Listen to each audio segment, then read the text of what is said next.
Hi there everyone, welcome to my channel. So in this video guys, we will learn what is ethical hacking is all about. Before we start, I would like to say thank you so much to all my viewers, silent viewers, and supporters in my channel. Thank you for watching my videos. If you are new with my channel and then you like this video, please hit the like button. Don't forget to share and please support my channel guys if you are new by clicking the subscribe button. So let's begin.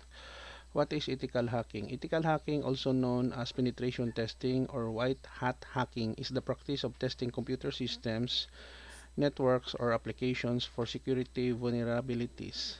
Ethical hackers, also referred to as penetration testers, use the same techniques and tools as malicious hackers, but their intentions are different. Instead of exploiting vulnerabilities for malicious purposes, ethical hackers identify weaknesses in a system's security posture to help organizations improve their overall security.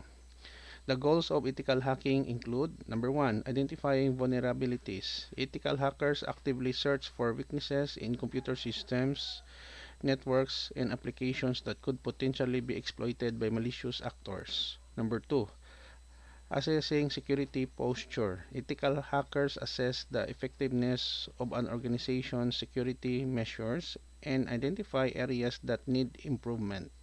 Number three, provide recommendations. Once vulnerabilities are identified, ethical hackers provide recommendations and guidance on how to mitigate or remediate them to strengthen the organization's security posture. Number four, compliance testing. Ethical hacking may also be conducted to ensure that organization systems and processes comply with regulatory requirements and industry standards. Ethical hacking is typically performed with the explicit permission of organization or individual that owns the system being tested. This distinguishes it from malicious hacking, which is unauthorized and illegal.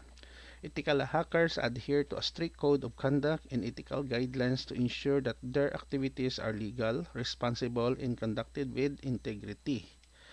Okay guys, so this is the end of my report on what is ethical hacking is all about. Thank you so much for watching. Don't forget to like, share, and please support my channel guys if you are new by clicking the subscribe button. See you in the next video tutorial guys. This is your friend Jake saying bye bye for now.